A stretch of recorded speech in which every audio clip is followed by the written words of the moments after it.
नमस्कार। ऊट पटांग की अगली कड़ी में आप सभी का स्वागत है। वनिता एक कप चाय लेकर बालकनी में आ गई।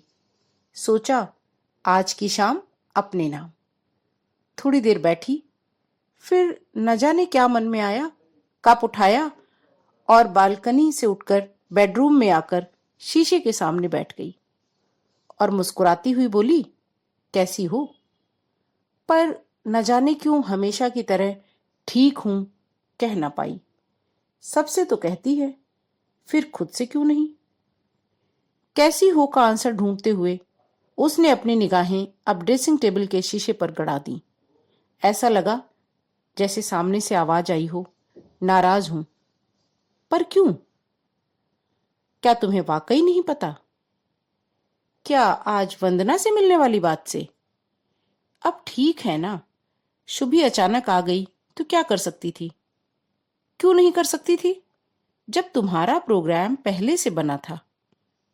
अब परिवार में इतना तो करना ही पड़ता है। हाँ तो करो, सबके लिए करो, बस मुझे इग्नोर करो। इग्नोर?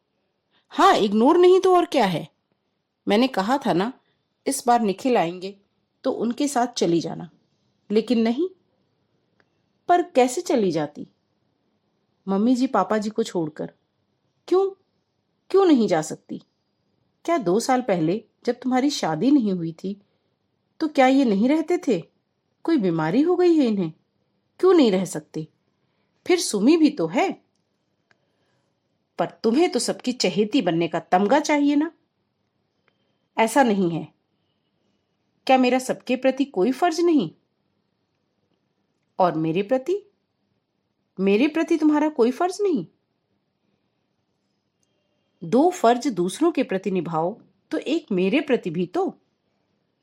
अब ये बात पुरानी हो गई, छोड़ो उसे। ठीक है, पुरानी बात नहीं करती, आज ही की बात करती हूं। आज सुबह संडे था। मेरा मन था थोड़ी देर तक सोने का, लेकिन नहीं। अलार्म बजते ही उठ गई तुम, रोज की तरह, और शुरू हो गई सुबह सुबह, बल्कि रोज से भी जल्दी। अरे तो आज मुझे वंदना से मिलने जाना था ना, तो इसीलिए जल्दी ही काम निपटाना था। लंच भी तैयार करके जाना था। क्यों? तुम्हें तो लंच वंदना के साथ करना था। अरे ऐसे थोड़े ही होता है। मैं लंच वंदना के साथ करती तो क्या घर के लोग भूखे बैठे रहते? एक दिन बिना बनाए जा कर देखो, देखती हूं कौन भूखा बैठा रहता है। वनिता ने देखा अब चेहरे से मुस्कुराहट गायब थी। उसकी जगह नाराजगी, असंतोष और क्रोध के भावों ने ले ली थी। और तो और, 2 हफ्तों से बने प्रोग्राम को शुभी को देखते ही तुमने एक पल में कैंसिल कर दिया। और इन 2 हफ्तों में मैंने जो मजे करने के प्लान बनाए थे उनका क्या? मम्मी जी और शुभी को बुरा लगता ना, और मुझे मुझे और वंदना को जो बुरा लगा उसका क्या? और तो और, तुमने तो मम्मी जी और शुभी के लिए मेरा प्लान कैंसिल कर दिया, लेकिन उन्होंने तो फटाफट अपना शॉपिंग का प्लान बना लिया और तुम्हें पूछा भी नहीं। धीरे धीरे वनिता निरुत्तर होती जा रही थी। अब उसने सामने न देखकर नीचे देखते हुए कहा, तो क्या करूं? कुछ पल के लिए कमरे में सन्नाटा छाया रहा। वनिता सिर झुकाए अपनी ही अपराधी बनी बैठी रही। उसका मन ही न हुआ कि वो अपनी पैरवी करे। धीरे से उसने नजर उठाई।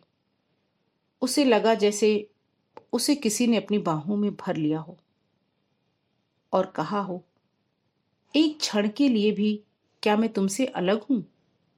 नहीं। तो तुम मुझे इतना इग्नोर कैसे कर सकती हो? मैं हर्ट हो रही हूं, तुम्हें क्यों नहीं पता चल रहा? वनिता, मुझे बचा लो, कहीं मैं खो ना जाऊं। नहीं नहीं, ऐसा नहीं हो सकता। अचानक वनिता उठ खड़ी हुई। किचन में जाकर कप सिंक में रखा। टाइम देखा। याद आया, शुभी आई है, रात के खाने की तैयारी। पर इस बार उसने इन बातों को इग्नोर करते हुए वंदना को कॉल कर दिया। सॉरी यार, आज वो लंच। अरे कोई बात नहीं, मैं समझती हूँ। अच्छा ये बता, अभी क्या कर रही है? कुछ नहीं, ऐसी ही टाइम पास कर रही थी। तो ऐसा कर, घर आ जा।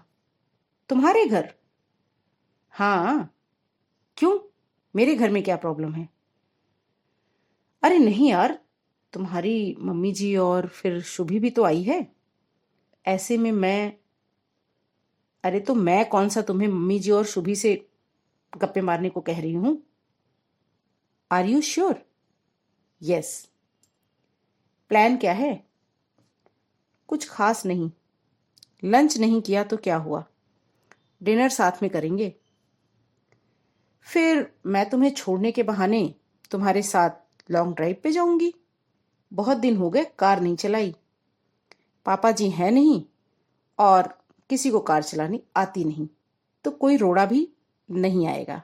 क्या बात है। और सुन, मॉर्निंग की वो अपनी हर्बल टी वगैरह पर्स में डाल लेना। वो क्यों? वो इसलिए क्योंकि लॉन्ग ड्राइव के बाद तू वापस मेरे साथ आएगी और रात भी यहीं रुकेगी, क्योंकि तू अपने फ्लैट की चाबी गलती से मेरे घर पे भूल जाएगी। ओ, एक मिनट एक मिनट। ये तो अचानक संस्कारी वनिता से कॉलेज वाली अबे ओए वाली वनिता कैसे बन गई? सब अभी पूछ लेगी। अब फोन रख और फटाफट आ जा। आती हूं। Okay bye. एक बार फिर वनिता शीशे के सामने थी। उसने देखा, इस बार वहां आत्मविश्वास से भरी और मुस्कुराती वनिता खड़ी थी। पल भर के लिए उसने शरारती आंखों में झांका, एक आईब्रो मटकाई और पूछा, अब कैसी हो? धन्यवाद।